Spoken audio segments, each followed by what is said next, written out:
Oh, live. Hang on, I need to press the intro button. Bit hot. Space, the final frontier. These are the voyages of the starship Enterprise. Its 5-year mission, to explore strange new worlds, to seek out new life and new civilization, to boldly go where no man has gone before. Greetings, salutations, and welcome to Retrek. I'm Captain Jim. With me, of course, is Admiral Elliot. Hi there. And Dr. Squee.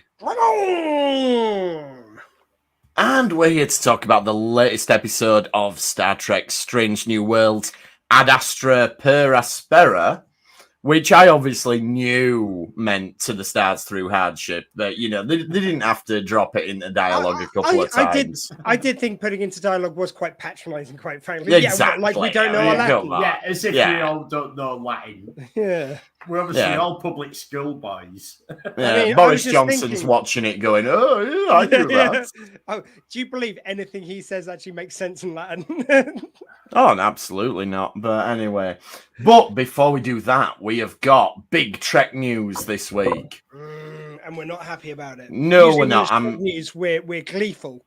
But... Yeah, but no, the Trek news this week is not good Trek sad news. So basically, the news broke this week that it's an odd situation, but Prodigy has been cancelled at Paramount Plus, and it will not be showing its previously announced second season, which is already done, basically. Oh, I heard it wasn't showing its second season. No, not on Paramount Plus. So they will finish post-production on it because it's nearly finished anyway. And then they are going to remove Prodigy season 1 from Paramount Plus, and I've seen some people who live in America saying that's already been done. So apparently it's gone in America completely. As of this recording, it's still available in the UK. Before we came on, I actually checked, and it is still on. So I like the explanation. It's like because they got it earlier than us, we get a little bit later. So maybe that's it. We get it. I was actually thinking about this earlier, and when Paramount Plus was launched to the UK and Europe, there's actually a huge amount of Trek fans that signed on to Paramount Plus for just Trek. Yeah, well, exactly. And taking Trek off will cost them subscriptions. Oh, good. It will.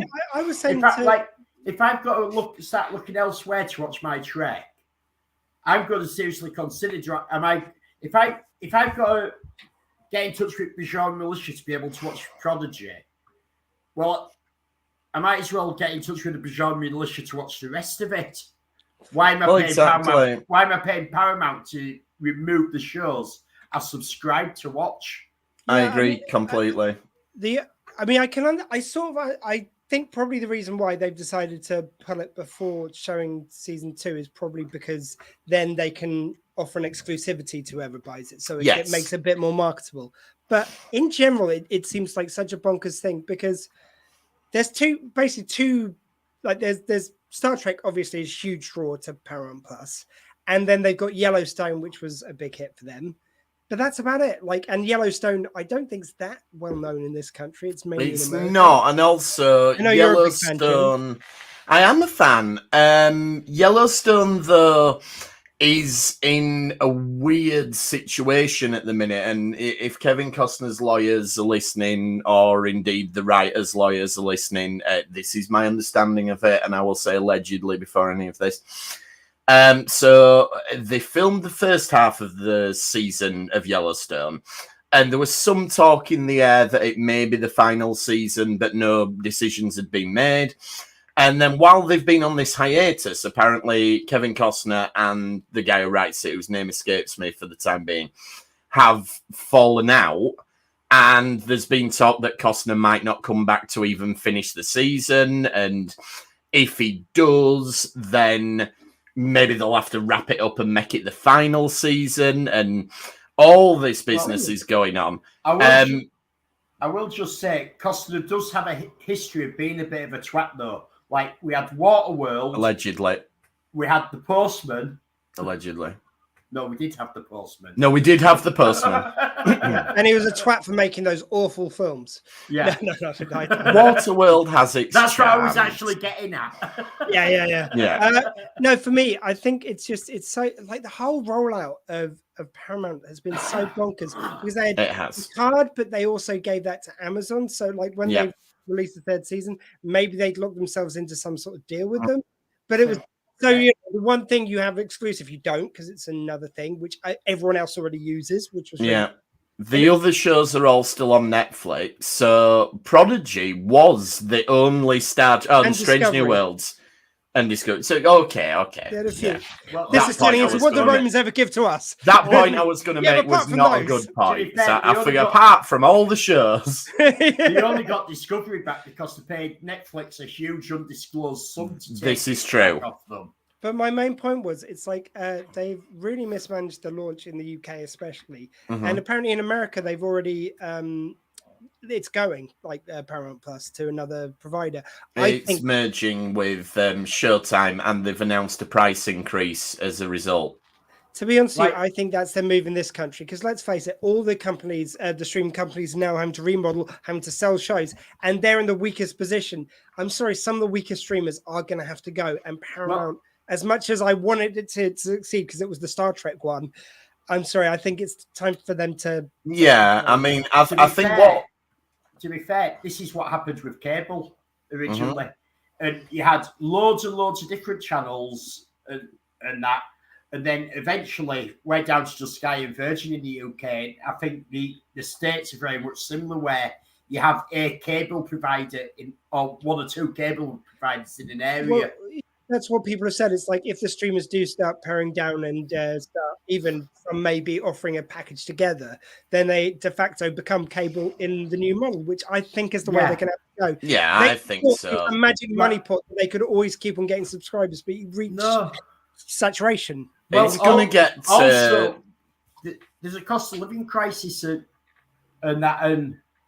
That hasn't helped. It hasn't helped, but people look at, like, right, I'm not in this situation, but a lot of people look at, right, I can't afford to turn the heating on.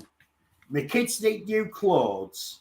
I've got the meals to pay for all through summer holidays. Do I really need Disney, Amazon, Paramount, Netflix?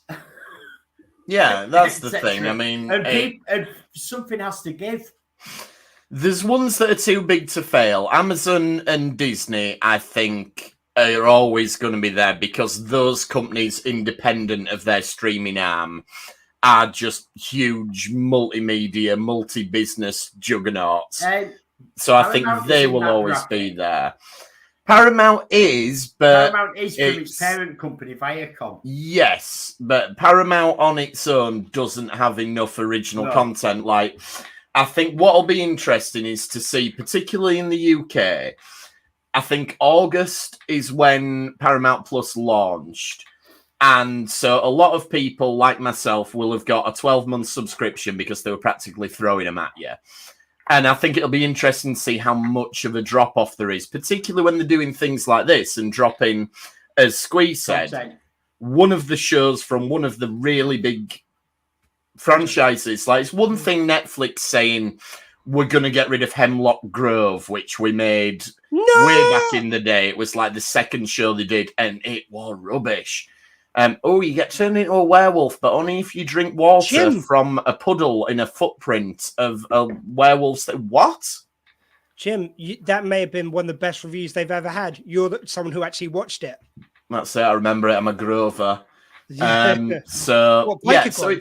So it's one thing them getting rid of a show like that's old, that nobody cares about, but Paramount getting rid of a show that's less than 12 months old and is popular and is part of a huge franchise. And you've got the second season ready. Yeah. The only thing I'm going to say is I hope that it does sell to somewhere else which wants it as a going concern. They managed to market it better, because that's the other thing. I don't think there was as much publicity as it deserved in this country. Like, so many people haven't watched it who are Star Trek fans, which is not great. The one I'd like to know, is season 2 also 20 episodes? that they've I done? believe so. Because if it is, that's roughly 40 episodes. And if you look at kids' shows, that is quite common what they get. In a series, that's the thing. Aside from being annoyed with Paramount for getting rid of it, which we are, it is a very nice deal for whichever other one picks it up. So you've got 40 episodes of a kids' show that also has a very big adult crossover audience. It's within a globally well-known franchise. It's very... We talked about where's all the merchandise. If someone wanted to jump on that and make the merchandise, it's crying out for it. We were talking about it when it was ongoing. Oh, these will be out for Christmas. These will be all over shelves. Nothing. No. Like, I mean, who wants a giant Mirth cuddler?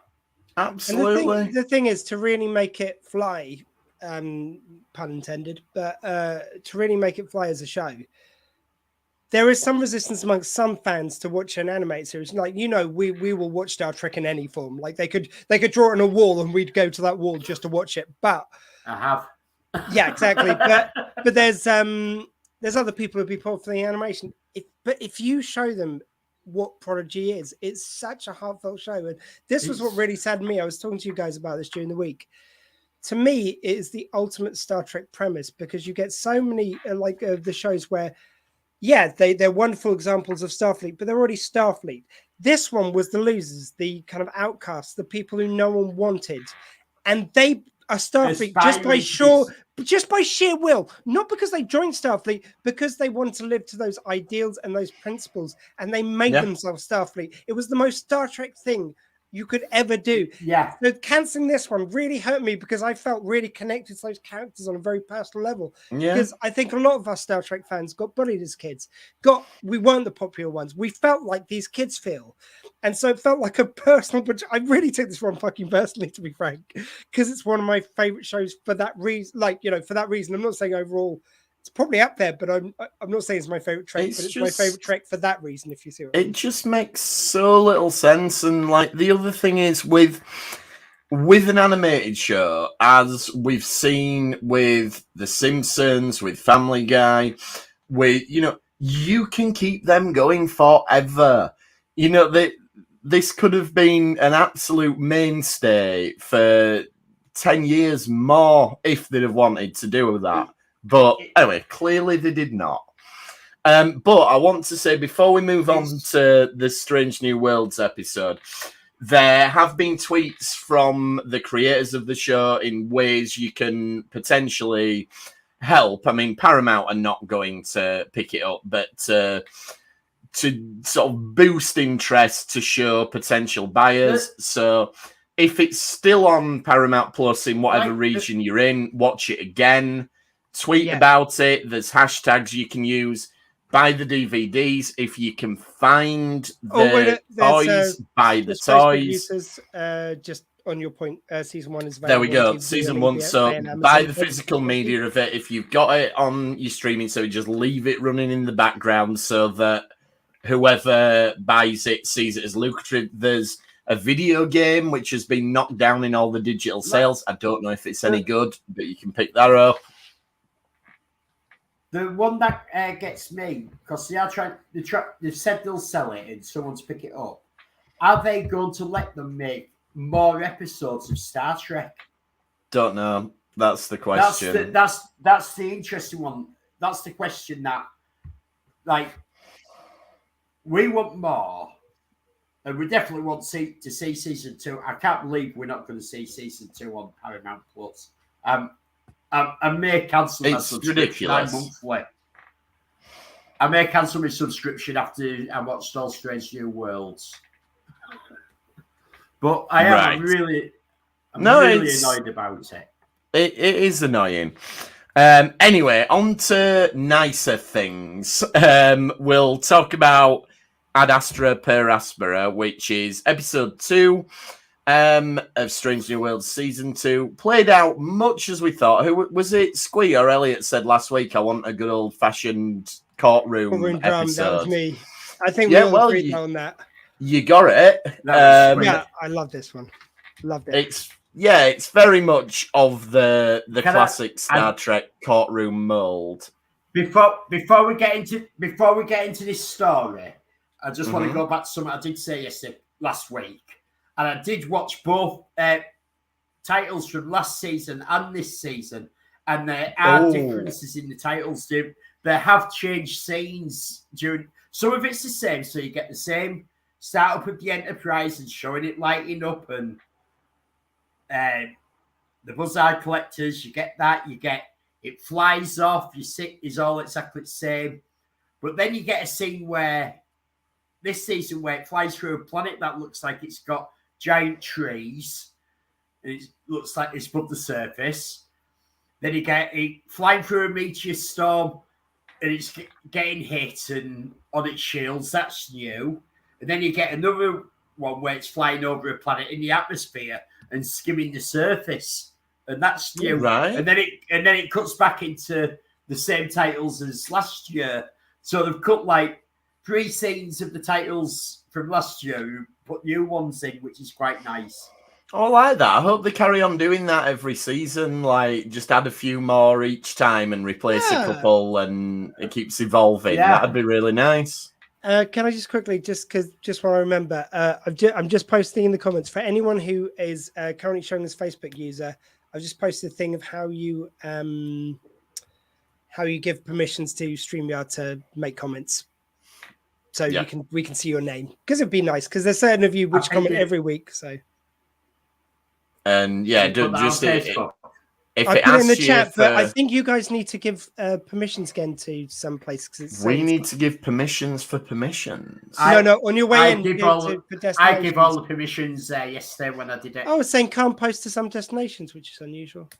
Well, we'll worry about it later. Okay, so the episode then. We did get a flashback. We didn't get the flashbacks that Elliot wanted of Lan. But we got a flashback to Una with a horrible injury when she's a child, which sort of, it does come back to it, but I don't think it was entirely necessary. But no, I mean, they explain exactly the thing later on. I thought that was weird. That's the only bit I didn't like, because the thing was, I actually liked that because you had a visual representation of how rough it was. Yeah, true. I just felt that it was covered in dialogue. It would be better if you had something which is different. Anyway, one thing I was going to say was, the comment which I heard leveled at this episode by people who didn't enjoy it was that it's another Pike light one. I'd say this wasn't really. I mean, Pike's in there. It like people. There's one really angry person who was saying it's like on his show, and well, it's an ensemble. He's the captain, but and he should lead in a good percentage of the episodes. But in this one, I think he's in a good chunk, but it was not his episode. I think it's only because I can sort of see the point, because it's coming off the back of the first one of the series. It was a really one sec, mate. It was a really weird decision to have the first episode of the series not have him in. So having him in half this one maybe was accentuated for some people. But I thought this was a fair shout for him, and he was used well. I thought it was used well, how he was used. But what I would have asked that person is, could you please show me where it says it's the Captain Pike show and which promotional material you've watched that says that it's the Captain Pike show? It's just a thing of, I know what people do. Some people connect that as. I think the Captain, like, this goes back to the traditional model. So, like, Discovery was always the Michael Burnham story. Fair enough, that was their intention. Yes. With most of the show, no, let's not get into that. We all agree. We've got 5 seasons of Discovery, and I'm going to struggle to see season 2, Prodigy, which I love. I know. I'm really holding my tongue on this. I'm with you, but all I'm saying is that I think I do get, like, like the traditional Star Trek model is the captain is the lead of the show. However, you get episodes with the other characters. The captain should be main in at least most of them, but that's about it. You can have an episode which is a Spock episode. You can have an episode which is a Lan episode, and they do that, and that's fine. I think what's maybe got people with this is because it's happened at the start of the season. Yes. I think if you but because last season sort of ended on a cliffhanger with us losing Una, Honestly, I think you could have, and it had to be addressed.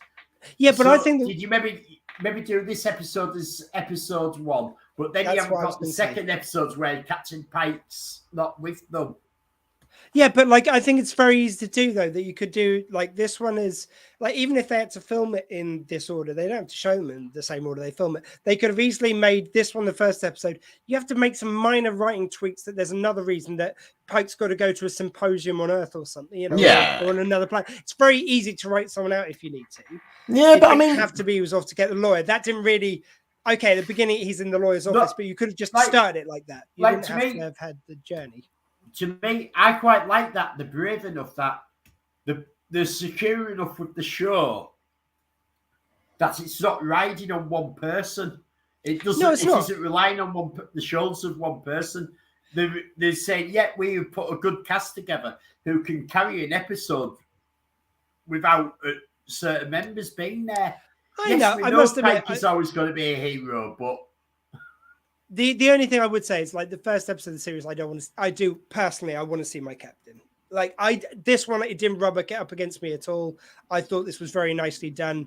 I think it was appropriate. If you put him into it more, it would have been so forced. Like if you'd made him the advocate, for instance, which someone suggested. No, it was a perfect choice of advocate. It was someone who was having the same struggle. Pike would have seemed so forced in that role. It was another example of like just putting in. That'd have been the Pike. That'd have been like Picard dated. That'd have just been Measure of a Man, where it had to be Picard who defended him. Exactly, and even though she's going on trial now, if you don't defend her, and even though I love Measure of the Man, I love the fact that we've evolved a bit. That like the episode is. This episode for me, I really love the fact that it's a black civil rights lawyer. That speaks volumes about another civil rights movement, another cause. It seems so appropriate. It's a woman as well, so there's extra struggles, which you know, women's emancipation, all this stuff. That's present in the episode because you make that person a lawyer. I think that's really important. If you put just another straight white captain in there because they're the captain, that seems of course. This was so much better for it. Well. Like, I thought Pike's role in this was brilliant because Pike played the hero thing to go get the lawyer, but then his girlfriend points out why he can't be a witness. That because how many episodes have we seen in the past? Like, even Measure of a Man is won by Picard giving an inspirational speech, basically. And this is, she goes, no, that will not work here. You have to let other people do it. The law doesn't work that way, and they played it how our courtroom would play, and also the way that Pike and Mount got to react as well. Not only does he do his usual charm fest at the beginning, it's like he gets specially someone to do it. Like whereas Picard would like, okay, yeah, I know Pike likes his inspirational speeches. But I feel like half of what he does to convince people is give a winning smile, and people just like it's that's like, it. Say no. He's and it's not a sexual thing like it is with Kirk. It's just he's so fucking charming. You can't say no to him, and that's perfectly him. And then in other scenes, you get that to be a bit awkward for him because he's so used to being the hero, so used to giving a speech and saving the day. And here he can't do that. Here he has to eat some shit about the choices he's made that maybe have not helped their situation. See, that was one thing in the episode that I thought felt a bit shoehorned in just to try and raise a bit of tension that I didn't feel was necessary, was where it became this thing about, oh, well, if Pike, when the Vulcan comes in and it's like, oh, well, how long did Captain Pike know? And it made this, suddenly, Pike could be in trouble as well. And I don't know. I mean, it was fine. I just didn't think it needed it. The stakes were high enough as it is. And I feel like that's almost a concession to going, the captain needs to be directly involved in some way. Well, no, I think it was that they were saying that because his girlfriend explained, didn't she? She went, as soon as you said that, you knew in advance, it isn't just you who's going to be in trouble. It's going to affect on all your crew. And he'd been warned about that previously. Yeah, exactly. But they didn't need to put that development in that the Vulcan calls that out. Like, I don't think it harmed the episode. I just thought, okay. To me, the main thing was I like the way they included him through, as I say, putting him on the back foot. So everyone who came to talk to him, you could see he wants to be more active. He wants to be involved. He wants to finesse something. But every time he tries to, like when he's with Admiral April, and he's trying to like charm him a little bit, and he goes like, and he doesn't take any of it. And it's like usually his superpower of using his charm, as I'm saying, is suddenly it's not working. Like he's done the only thing he can by bringing someone in who can help, and now anything he has to do. That's why those scenes, which again some people will complain about online, but when he's watching it on a view screen as opposed to being in the courtroom, that was showing how uncomfortable he was taking a back seat. You know, you could see how bad he was, how he would have done anything to be in the courtroom, and it was kind of really interesting to show him on the back foot because he's the guy who's always in charge. He always knows what he's doing, and here he doesn't. Here he's struggling to find the way in which he can help best, and it meant other people got to shine. That scene that you mentioned with April, I thought was really good, where April's given his testimony and everything, and the lawyers stitched him up. But then when Pike goes to speak to him after, April points out, well, actually, if she hadn't have done that, I was going to say some really good things about Una, which would have actually helped the case, you know. Well, as it turns out, it actually did help what Una's lawyer had done. Una's lawyer played an amazing game. Yes. Yeah. I thought what she was doing was trying to get the whole, because when they said you're to disregard his whole testimony, I thought they were going to say that was what she was trying to do, was get the whole thing thrown out so his negative testimony wouldn't stand. But they didn't really play that, which was no. Now, this is an interesting point. All right, I feel it is. I'm being very boastful there. Like, this is an interesting point. Listen up, everyone. Jim, if you're going to say it, I have no doubt, my friend. It's going to be good. Is this? This is going to be earth-shattering. Get ready for this. Yeah. So the case, as we understand it at the start, is Una, you lied on your Starfleet application about being genetically modified. How do you plead? And she says, not guilty. And it's like, okay, I know you're our hero character and we want you to win morally and everything, but this is an open and shut case. If that is the charge that's leveled at you, you do not have a leg to stand on whatsoever. What the case you're actually fighting is that law just? But on second watch, I think this plays into how clever the lawyer is, because the lawyer pushes it and says, no, turn down the plea deal. And it's when they turn down the plea deal that they add sedition to the charges. Yes. And I think that's what you can contest, because sedition is actively trying to incite some sort of rebellion, basically. And she's not guilty of that. So I think taking a step back from it, it's all part of the chess game that the lawyer's playing, going, no, I know that I can't defend you if the charges are that you lied about it, because you did. The question of whether you should have had to is irrelevant if they're the charges I'm defending you on. But getting your charges increased to something that you didn't do means we get to have our day in court, and therefore I can tie them up in these legal. I never would have considered that. I didn't, but I see. That's the only way I can justify it, because the first time I just thought, well, she is guilty of that, so there's no case to answer. But they added 2 charges of sedition, didn't they? Because she wouldn't take a plea deal. Which gives them a chance to go, okay, we could conceivably argue she didn't do that, but that's by the by, because the lawyer's game is not to argue that, it's to ultimately go with this asylum thing, but it's what allows her to actually contest the case, because otherwise there would be nothing. So pairing that up with what I was saying before about, I think it was interesting that when Admiral April's testimony got kicked out, got kicked out the thing that he said at the beginning about like, I would have discharged it. Like I would have discharged her if I found out about this, or something along these lines. Like sometimes in scripts, like script writers have talked about this on quite a few podcasts and stuff. The fact that sometimes when you trim scenes and stuff and you trim bits of dialogue, you get things which are in the plot which aren't necessarily, you can sort of figure out where they came in the original plot, but they're sort of vestigial tales. Whereas I wonder if, there was some more scenes which talked about what she's done and why, and they cut them and then they decided to leave it up to the viewer. I hope that is the case, because I think there's, like you say, I think there's so much more clever stuff the lawyer does than they talk about. And maybe they purposely left that for us to, figure out, because they had so much to fit into this episode. Because it's like almost a full hour, this episode, and it's packed. And it's very dense as well. It doesn't feel like it's over. There isn't like, there's no filler.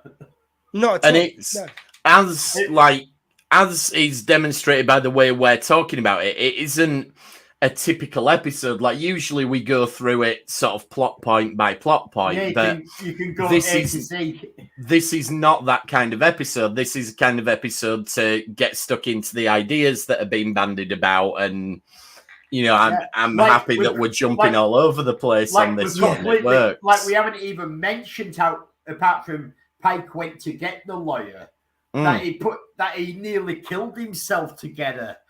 Yeah. Like, you want hero stuff. Who's put us sad?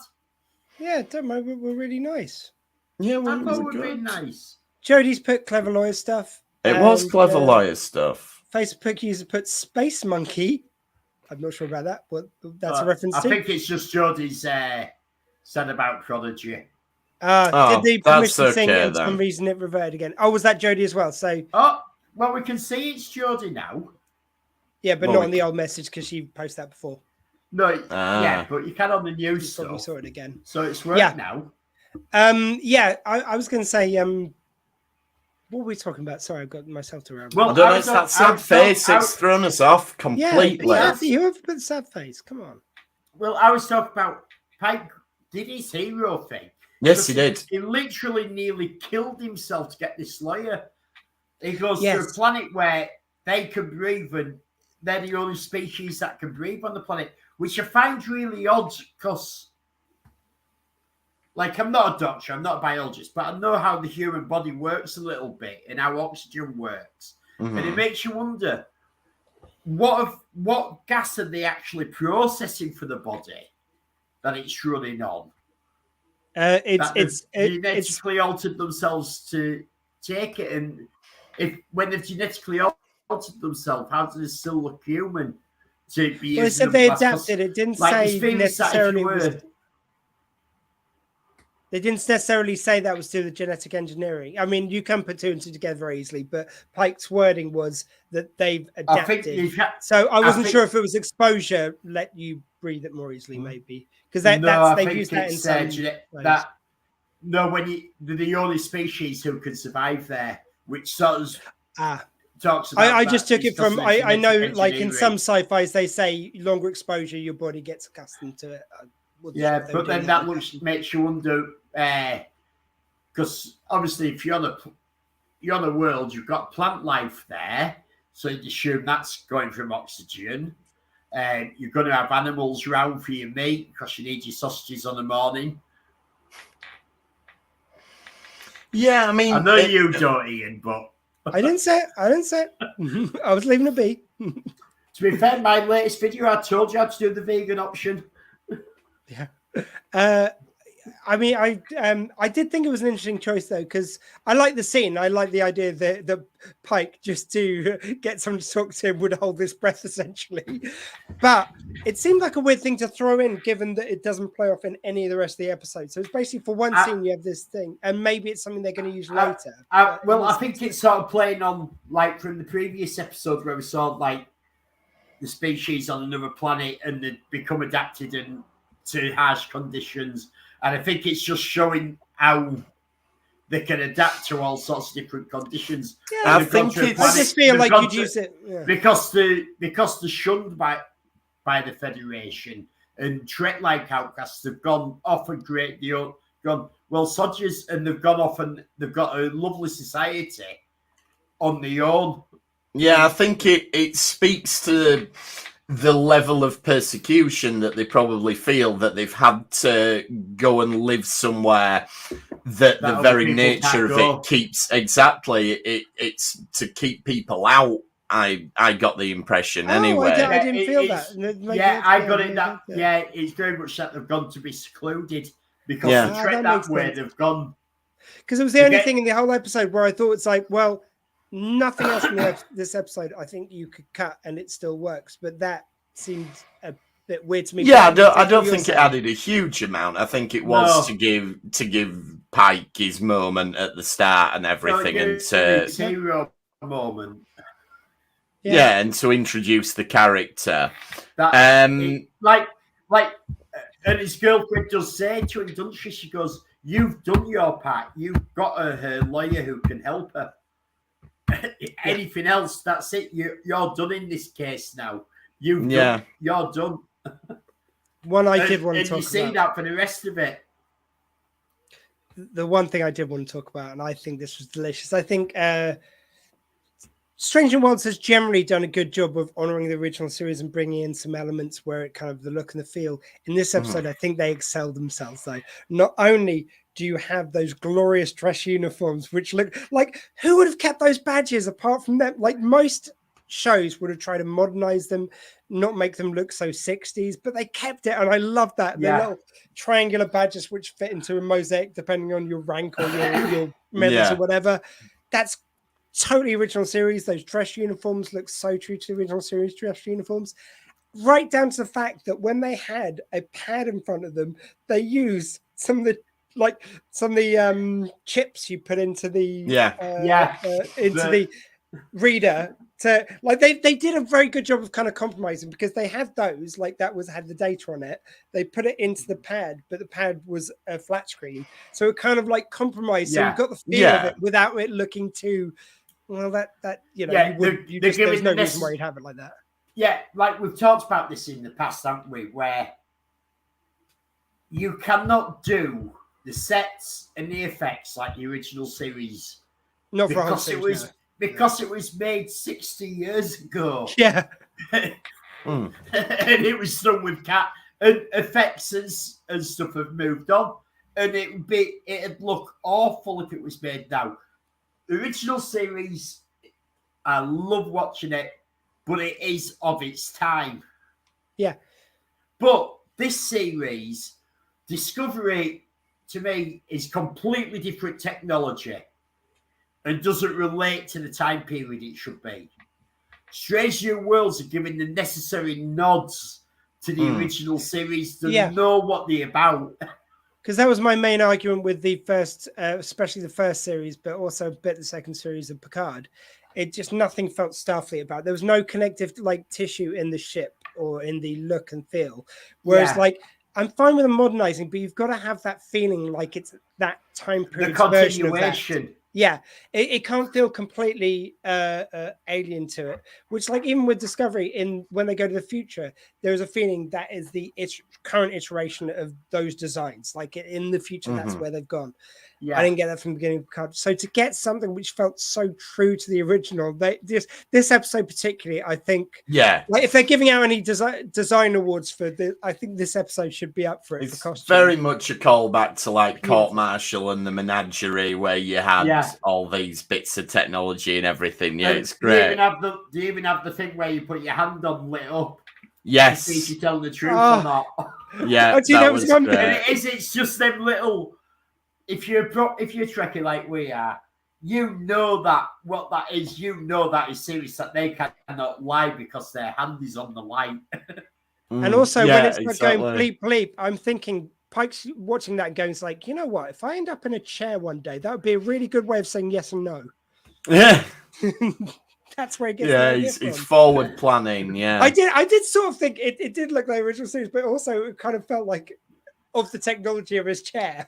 Which I like. Yeah. I think they did that on purpose. I got the feeling. So Lan has a little bit of a subplot where she sort of goes to, I keep saying the lawyer, I have written down the lawyer's name somewhere. Neera. The lawyer's called Neera. There we go. I did write it down. And Lan goes to her and sort of starts skirting around it, like, but essentially what it comes down to is Lan's worried that she has inadvertently caused this. And through the discussion, I like that we do get an acknowledgement of Lan's lineage and Khan. Well, we get that when she's called to stand as well. Exactly, yeah. Again, very subtly played, though, because, again, they don't go into that. They just go, it's like, so any relation to Carl Union? And he goes, she goes, yeah, and acknowledges it. And then they move on.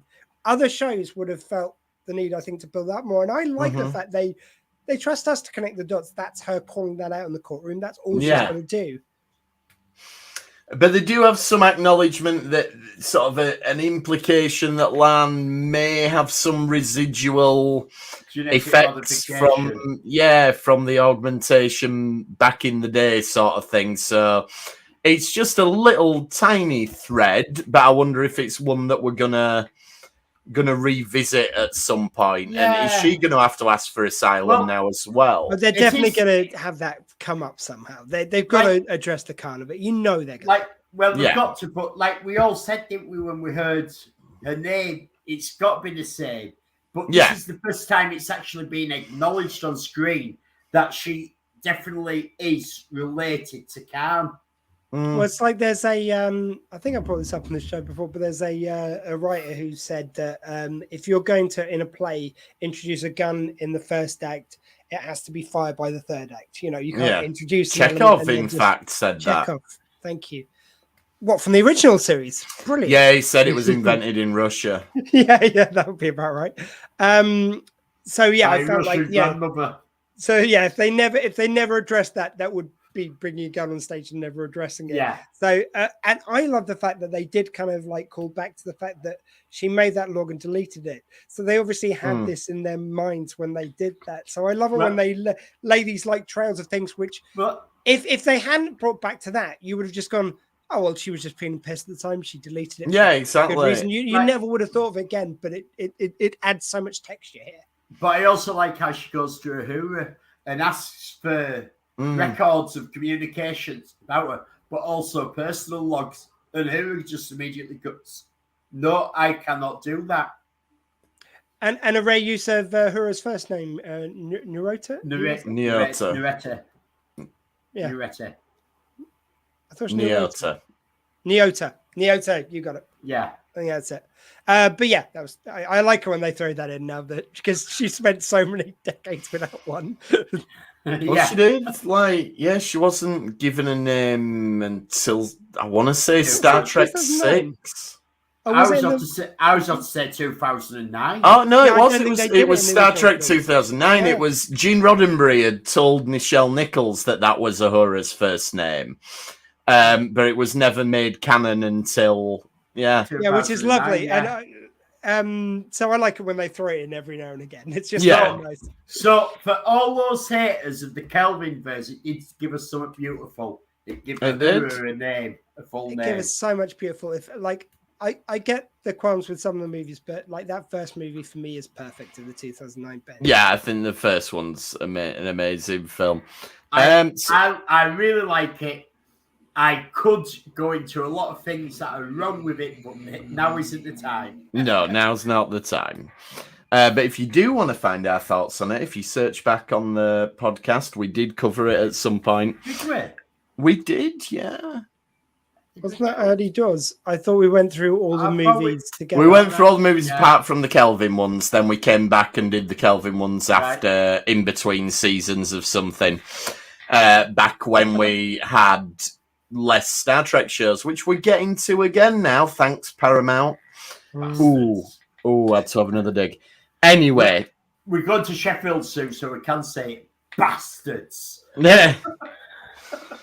The stuff about Una then, and I know a lot of people are finding a lot of resonance in this to various, and obviously it's absolutely intentional, to various oppressive regimes and people who've been oppressed and everything. But you get all this thing about, there's a really good line where she says the anti-augment laws allow people to act on their worst instincts. And, I'm not particularly, deliberately having a go at any specific former presidents who are now facing various charges, but... Or even British Home Secretaries who might even still be in office. Yeah. Or even prime ministers or even health secretaries. Yeah, but, this is something that has been observed, that the behavior of certain people and certain laws that they've tried to pass have made the worst in people come out and feel comfortable to treat people like that. And this is something that we're having a lot of in society at the moment. I mean, I can't speak for America, I only speak to what I've observed, but all you need to do is look at the British press, or certainly much of the British press, to see that this is what is happening. People are being emboldened to persecute people through an ongoing propaganda, really, to overshadow what the real problem is. I'm sorry to get on my political soapbox, but this is an episode. Yeah, but this is an episode that does foster these kind of discussions, and so it should. And I just hope that the point is not missed by people who are watching it, But yeah, I love the fact as well.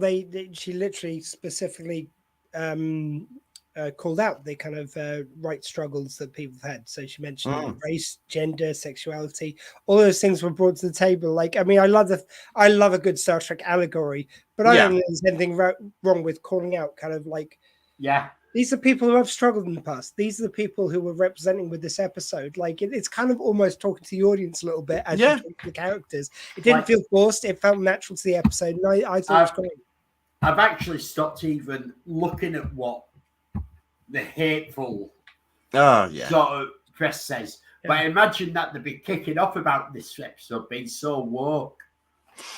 Oh, I'm sure they will. I mean, I've got to admit, I don't even understand what woke means. I think it's just a term of, like, I honestly think listening to the right-wing press and even right-wing politicians, just right-wing, when they call things woke, I actually think what it means is really nice social beliefs and wanting to be nice to each other. Yeah, that's exactly what it means. But they're trying to weaponize it as an insult, it's ridiculous. Woke means woke to issues, so you're choosing not to be ignorant. So every time someone, I just think it's so ridiculous when someone goes like, they're anti-woke. What, you want to be woefully ignorant? That is, I'm sorry, that's what you're saying. Yeah, if you want to be anti-woke. Yeah, it's one of those things that I just don't. It sort of goes a bit over my head. What are you on about, you idiots? It also gives them nowhere to go when something does like handle a serious issue ham-fistedly. So we've all said it. I'm sorry, I try not to pick on Discovery too much, but it's difficult not to. Where they've done some social issues, they've done them, I think, some of them well, some of them really ham-fistedly. And it's just bad writing. I'm sorry, it's not to do with the fact they're covering the issues, it's how they do it in a plot. You've got to give us an interesting story, not just have an issue for the sake of an issue. Yeah. You want to cover some interesting ground sci-fi wise at the same time. Yeah. This episode does that so skillfully here. It doesn't which is what Star Trek has a history of doing. Yeah, right back to TOS, it was done in really clever absolutely ways. Right, let's talk about the scene with Spock and the other Vulcans. Not that I'm not interested in Elliot's opinion. I'm very interested in Squee's take on this, because you've been the one who's been most sort of, not happy with the way Spock's presented. I think this is possibly the Spockiest scene that we've had in New Trek. I think this is one of the best. I know this is a great episode, but this is one of my favourite scenes of the episode. I think it's brilliant. Yeah, I thought it was excellent. But what does our resident Vulcan expert think of it then? Well, I'm very glad that you asked me. No, I really loved it. I thought the way they used him here is perfect. This is classic Spock. You want him to have some kind of moments which are funny, but to him it's serious and with dignity. So when he comes over, goes like, "I'm sorry, you had to witness that outburst." I mean, it's a little bit that joke's kind of. I've seen a similar joke in quite a few other shows, but it was well done here, and I enjoyed it. to me, more to the point, I love the bit later when they do the courtroom bit. And this is the other thing this episode does really well, is it gives everyone their moment. Mm-hmm. Everyone has at least a moment in this episode, and it's really cool. And when he's on the stand, it's like, yes, I did feel like she was concealing something. The only thing I thought was weird was when the lawyer said what. The lawyer would never say what, because you don't know what he's going to say, so you don't risk that opening. But anyway, but when he answers like, an affinity for Gilbert and Sullivan, not only funny line, but also it's a callback to a short track. Yeah. I mean, like, that's great. I love it when they do obscure callbacks. I like a good Spock line, and I feel like this treated the character with a lot more dignity. I'll just very quickly, it's like I really wish just they'd, before they went on this journey of him exploring his emotional side, I think what I wanted was to begin with having him ultra logical, so that then it's really more impactful when this version of Spock goes emotional. They started him off quite emotional for me, and then they're saying it's like he's now got this emotional poisoning, whatever they're calling it, and like now he's meant to be acting more emotional, but they started him off at quite a baseline of emotions were present. I think they should have started him up like the Nimoy Spock, and then had this happen to him, and then he goes up. That's me like the Nimoy Spock. Sorry. I've started him like Nimoy Spock. Not to me. Like you've hit, like you know my argument here. I won't go through it all again. I don't. I really don't think they have. I think just like reminding you. No, I think for me they confuse logic with being pissy. They get Vulcans, and this isn't the first version. Deep Space Nine did it. Voyager did it. Like I mean, Voyager. Enterprise was awful at it. Awful, yeah. They mistaken having a chip on your shoulder and being bitchy with being logical. That's different. And they did do that in the first series of. But what I love about this scene is you've got Ortegas and she's there, and we find out this skill that she can read lips. So she's talking to M'Benga and she's saying what they're saying. And then she starts slating. Was she lip reading? I thought she was just making that up. I thought she was making it up. I think she's making up. I don't think that's. If nothing else, she said, "Oh yes, I would find that enjoyable," which a Vulcan would never say, because that's not, if that's the fucking dialogue. That's fucking emotion right there, and that's from a if you like a pure Vulcan who isn't half human. So there's no excuse for that.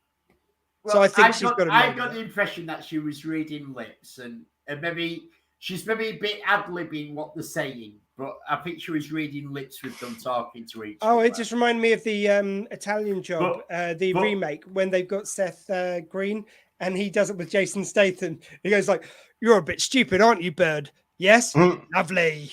Like he's taking the piss out. Yeah, I thought it was like a bit of a mystery science fiction theater 3000, whatever. Yeah. I don't know. I'll watch the scene again though. I've actually had both points of views while I've rewatched it, and I keep sort of going. So I've been easily swayed here because I've been going. Is it? Isn't she? Is she? Isn't she? But I like that she's sort of like, they're so pally, and just sat there. And M'Benga knows Vulcans. Yeah, I like M'Benga's. No, they hate each other. Can't you see the tension between them? And she's sort of. What are you? Yeah, I really like. What are you talking about? Look at them, and then you get Spock comes over and apologizes. Yeah, I really like the insight that M'Benga gives to it, and the fact that they stay straight-faced while Spock's there out of respect for his feelings, but then once he's gone, they're just laughing about it. It's just a great scene. And he can tell that they're sat straight and just looking at each other while they're talking. Instead, really don't like each other. And I like the fact there was M'Benga who did that. He was the one who read the body language because he is meant to be the older, wiser. He's a bit of a sage on the ship. But we also know from TOS that he's a Vulcan expert. Oh, I didn't think of that. Yeah. And so they're playing into that he does know Vulcan. So, and I'm assuming this was it last episode or this episode where we get Nurse Chapel is going to go off to Vulcan and she's talking about going off to him that she wants to go study. And I assume with her him being her mentor a bit here. And that's why she's going to Vulcan as well. I've just thought of something that could happen that I think could be a really interesting dynamic to play with. what if when Chapel goes to Vulcan, she meets Cybok and she's attracted to Cybok because, on some level he reminds her of Spock in some way. And in other ways, she reminds him of Sean Connery, Yeah, and she sort of gets a bit mesmerized by him, so we know he's got his weird magic powers, which was never clear whether it was a magic power or not, but we won't get to that. Space magic. I would be very interested to see some sort of dynamic between Cybok and Chapel, especially with what they're doing with Cybok and Spock in the... sorry, not Cybok and Spock. Chapel and Spock in this. So, the way it all gets resolved then, I always really like this in any drama, but it works particularly well, I think, in courtroom dramas, where you have someone who's got a meticulous plan that they've been putting together behind the scenes. We've not seen it. And then you have the bit where it all falls into place and you just go, wow, that was really clever. Yeah. And that's what Neera has done throughout this episode is she's got Una on the stand and then she's found this directive. So ultimately, she had no intention whatsoever of trying to prove that Una was innocent of any of the charges. She knew she was going to lose if she did that. What it was all about is basically manipulating it. Yeah, she's manipulating it to the extent that she can allow the judges to do the right thing. And that's what it's all about. I think for the most part, but I do think it felt like there was a light bulb moment when... I'm trying to remember who she was talking to. She's talking to Lan. She has this sort of light bulb moment. I think that's when she decided to put Una on the stand, though. I think that's when she clicked that she'd dropped herself in. I think you're right that she'd maneuvered all the pieces into the right place. And again, the more we talk about it, the more I'm convinced that the writers have put so much stuff in, they don't hammer home, so you get to discover it yourself, which I really appreciate. It's really cleverly done. It could feel like if it was not written as well, it could feel like that was a misstep to explore things further. But it gives everything for you to put together. Like the clever thing with the Lan stuff is Lan thinks she's done it from a personal log, but which she tells right towards the end, which is when Neera has the light bulb moment. But you have that from the Uhura interaction when Uhura tells her that I can't do that without certain X, Y, Z order, and it will take X, Y, and Z amount of time for them to process. So there hasn't been enough time for a legal document for what's the name? Neera. No. Lan's. For Lan's logs to get subpoenaed. Logs to be subpoenaed and looked at. So it all plays clever. That's why when she realizes you didn't do it. But this gives us a bit more into Neera's character because she knows that immediately, but she recognizes that I'll let this play out and see what I can learn from Lan by letting her think that for a little bit. Yeah. And talking it through now, I'm wondering, because Una at one point accuses Neera of just using this for the publicity. And I'm wondering if that is how she started out until she had that light bulb moment and thought, actually, I can win now. And that's the point that she thinks, actually, I will be able to get Una off, so I'll do that. But she may not have had the intention of doing that from the start. That was my feeling. I feel like she still did move all the chess pieces in place, but I think there was certainly her the way she did it at the end was informed by that moment. So I think it's a combination of both. No, I agree. I think that, like, the whole thing, like, I agree with you that at one point she thought it was publicity because she refused to have staff. To begin with, certainly. We don't take the plea deal because the plea deal was, you're kicked out of Starfleet, but you won't serve any time and you just go be a citizen in Starfleet. Mm-hmm. And there'll be nothing released about it. It'll just go quietly away. Much like the Discovery. But it'll just go quietly away and no one will be any the wiser outside of this little circle. But then you have, no, we don't take that. You've got to have a big court case. And then you have, then even if you lose, you bring in the discrimination to the forefront and showing exactly. it to people. So even... So, like Starfleet at this point should have realised and gone, look, we're going to drop the case and give you do it an asylum thing.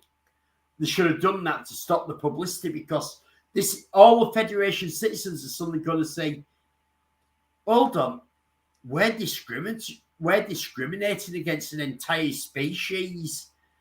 This species does this. They're not human. This is a separate species. I think they were hoping, and we have discriminated against them. I think they were hoping they would win, so that it was like it would prove the status quo as opposed to doing what you're saying. I think they were sure they were going to win because it was such a open and shut case as far as they were concerned.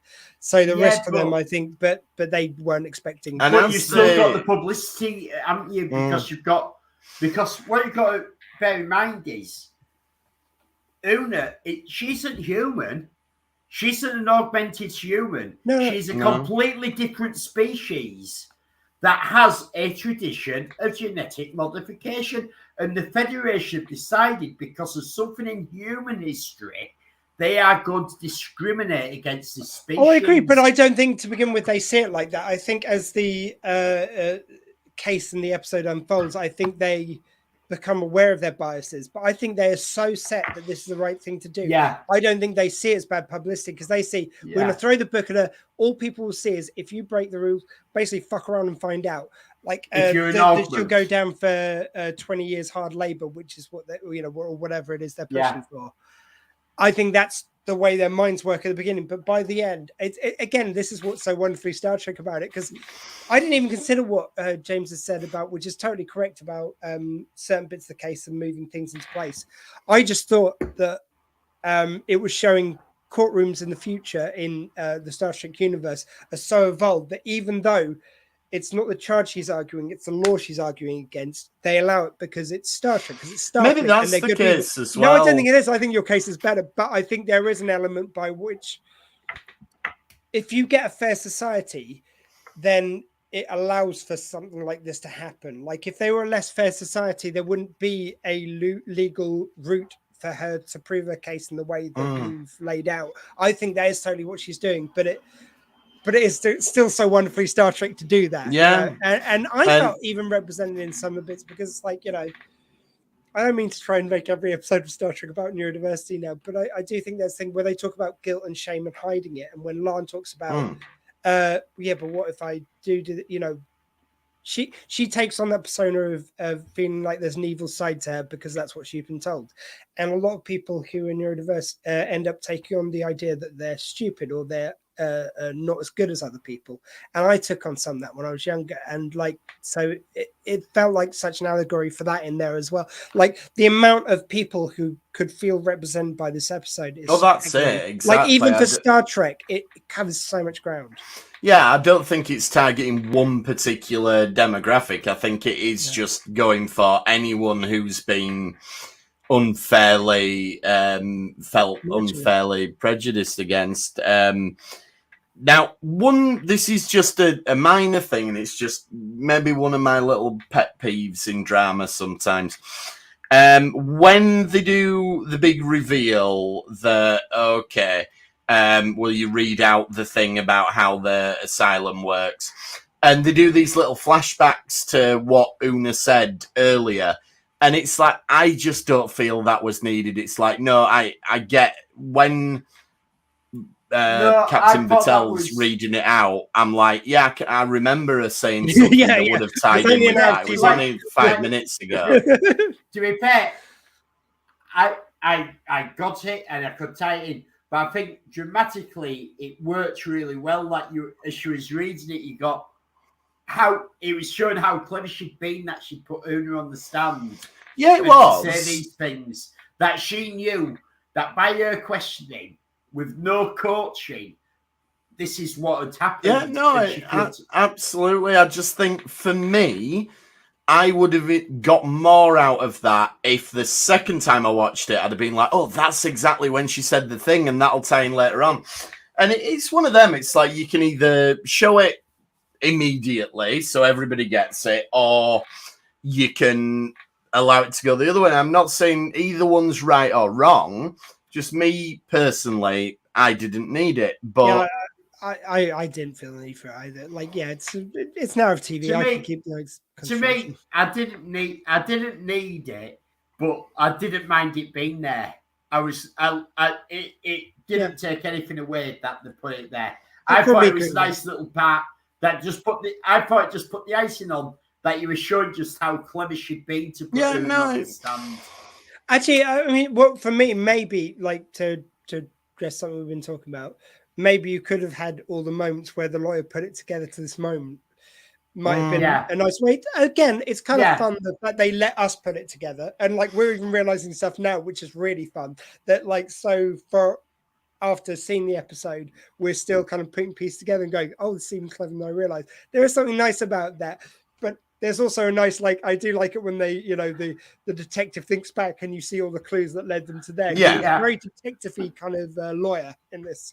Yeah, definitely. And one of the other things I think that is a point worth making is, even though this is a victory for Una, it is not an out-and-out victory. Like, us with our knowledge of Star Trek know that these laws will still be in place 100 years later.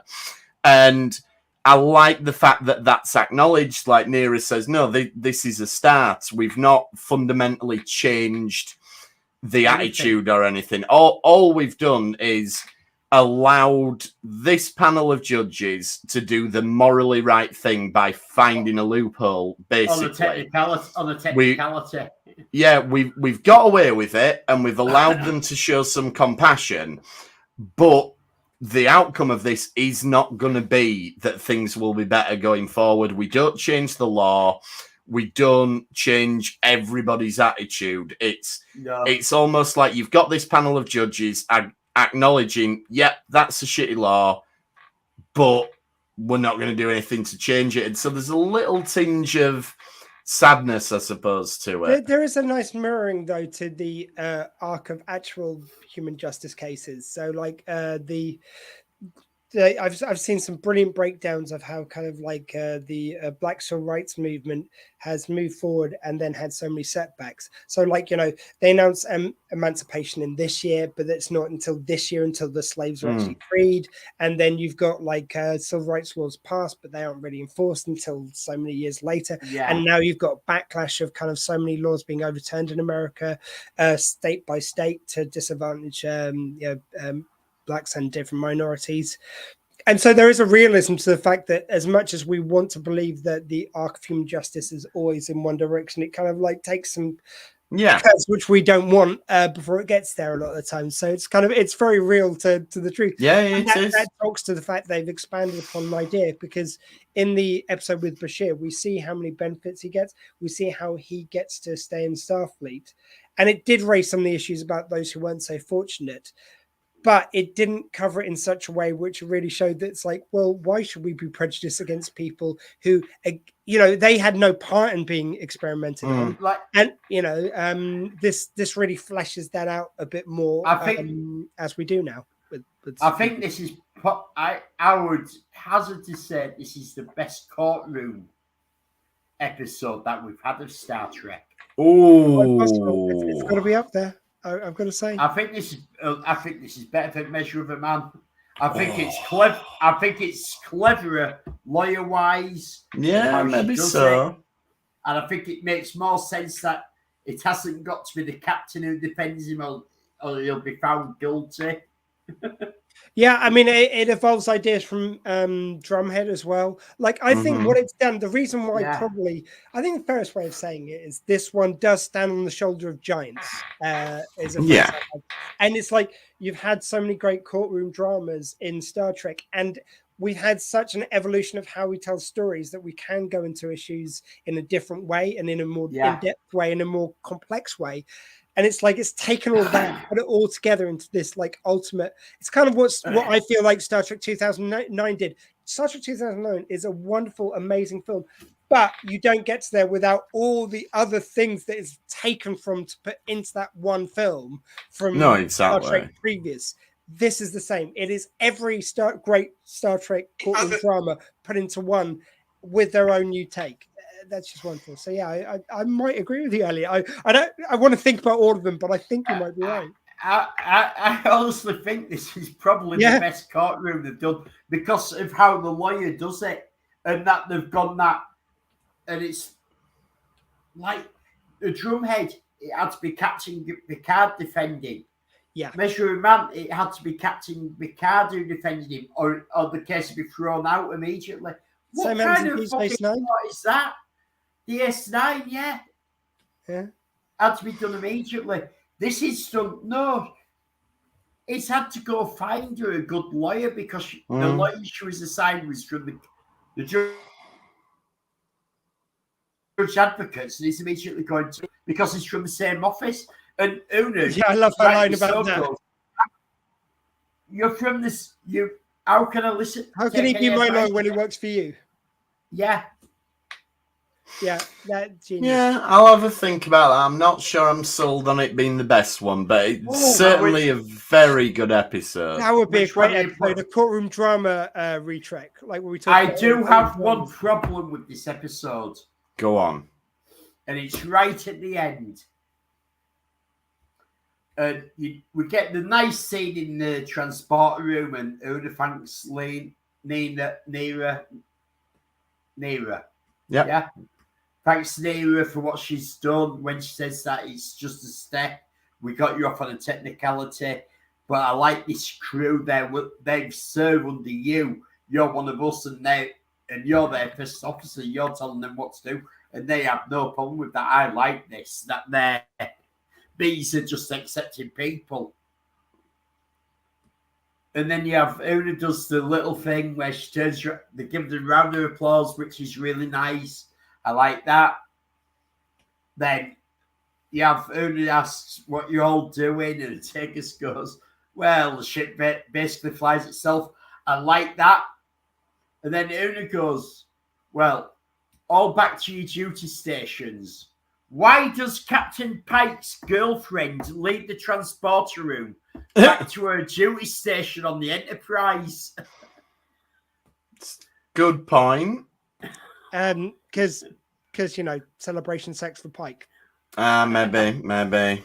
I mean, and her. I think even though she was trying the other side of the case, I think in her heart she wanted their. Well, there's a moment when they're reading out the asylum thing, and you can see her smiling, even though she's on the opposite side. She's like smiling about it. She's like, I'm glad that she's found a way of doing this. Well, to be fair, all the way through, she comes and sits with.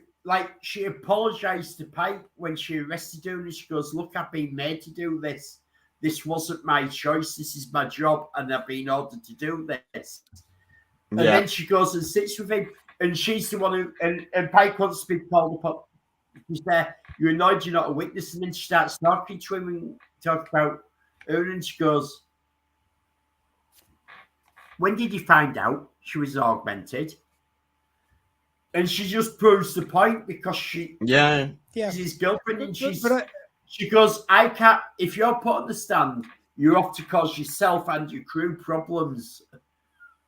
Yeah, I think there was I think it was also, as I was saying, with the whole of like the Starfleet side of it, she was the kind of like the representation of Starfleet. Like that to begin with, I think she did feel like Una should have been put on trial, and I think there was a part of her. I think she likes Una, but she feels like this probably is something that needs to happen. By the end of it, I think her opinions have changed as Starfleets have. That's what I love about Star Trek is like Starfleet can grow and evolve themselves. They can make mistakes and they can correct them. And I think that's this sort of journey she went on with them. Just very quickly to address, because I don't think we've really covered it too much, is with the lawyer as well. I think I love the kind of relationship with them. And there is, again, it's another kind of parallel they give you here, where it's like she's the one who got out, like of a really hopeless situation. So there's so many people in war zones or in rough neighborhoods where there's shootings and stuff who might have felt represented by the fact that, like, there's the guilt of the person who makes it out, and the shame, and that leads them to not sometimes reach back to their old neighborhoods and places they come from. And then there's the anger, but there's the sort of anger mixed with I'm glad you got out of the person who stayed. Yeah. And that's so well represented here. And we talked about in statistical probabilities as well. It's the idea that some people have passing privilege and some people don't. And I mean, there's so much stuff in it. I think we should probably wrap up there, though, because we could probably go on all day. But I'm sure we're testing people's patience at some point. But before I'm sure we everyone go, would listen to us for hours and hours and hours if they could. Maybe they would. But and you can if you listen back on our podcast. Exactly. Available on your streamer of choice. Before we go, though, Stitcher is closing its doors apparently, so we'll have to take that out of the description. Anywho, whose episode is it going to be next week? Are they going to do it again and not have Pike, or are we going to go? Are we going to get a Pike? I know the answer to this because I saw a stupid scene. Well, I saw a couple of pictures on Facebook, so I'm saying nothing. You're out of the thing. Go on, Squee. Well, I'm going to say, Elliot's kind of sold me on the fact that I reckon it's going to be a Nurse Chapel episode. We're going to see what she's up to, where she's been absent this episode off from Vulcan. She wasn't absent. Wasn't she? We didn't see much of her, did we? Didn't see a lot of her, but she was in it. Didn't see her. Oh, okay. But who we didn't see was the new engineer. Oh, yeah, but she's only just been introduced. So I think it's tough to fit her into one which is all about knowing Una. Yes, I know. But I think maybe we have Nurse Chapel. Maybe she goes for her thing on Vulcan and we see her there. And now I really want to see her meeting I do. I want to see. I'm not going to say if it's next week or if it's going to be in the future. But I really want to see Nurse Chapel meet Robert and why she fell in love with him so much that even after he was gone 5 years, she still wanted to be with him, even though he'd become a robot. Do you mean Roger? Roger Corby, yeah. I was going to say Admiral April. Oh, now there we go. Now I feel like now we're casting aspersions on Nurse Chapel's purity, so we'll stop there. So we've just set her up with about 10 different guys. Anyway, so we'll be back to cover the episode next week. We're at RetrekPod on Twitter. You can email us retrekpod@gmail.com. You can find us on all the socials, including Retrek Model Studios on YouTube, where Elliot's putting together various different I was going to say Airfix, but that's the brand name. Various different model kits. No, I haven't got. I have got an Airfix in my stash, actually. I've got one Airfix. And it. Yeah, Kingy's Toy Box on YouTube, where you can see me unboxing toys. I might have possibly a Ninja Turtle coming up in the near future. Have you seen that there's the new the 1989 Batmobile with the Keaton coming out? Yeah, but ain't like £1 million because it's Hot Toys who've done it. No, it wasn't Hot Toys. It was someone else. Oh, it might be affordable then if it's not Hot Toys. Oh, send us the since link. he appeared in the Flash and we saw how that went, it's gone down to half price. Yeah, you'll be able to pick it up pretty cheap soon. I enjoyed the Flash. I enjoyed it. The range-wise, but it wasn't the greatest superhero movie ever. No, and not enough people have enjoyed it going by the money it's not made at the box office. And also, our local cinema, which has 10 screens, is only doing 2 showings a day of The Flash now. And it's only been out 2 weeks. Maybe 4. I might be exaggerating. 2 once Indie comes out. Dr. Squee, what have we got going on at the Dr. Squee show? Well, I'm almost after if you guess canceling after I announce on here, but I'm going to say it anyway. Tomorrow I'm doing an interview with it's a little kind of interesting story as opposed to celebrity, but there's a sort of celebrity dog behavioralist which I'm talking to. Somebody talking about do dogs enjoy holidays as much as us? So it's about dog holidays. Well, I mean, as we've said, we've got a cost of living crisis. So if my dogs want to pay for a holiday for me, I'm happy to go and enjoy it with them. I mean, I think it's usually the other way around that we pay. Usually, but come on, they need to pull the weight. Anyway, so check out all that great stuff. We'll be back next week to talk about Strange New Worlds episode 3, whatever that brings us. It's going to be a Pike episode. But thanks for trekking with us this time. You can watch it straight away on a Thursday, don't forget. You can, while Paramount Plus is still a thing. And we'll see you next time on the Retrek. Drag off. LLA. Thank you. Goodbye.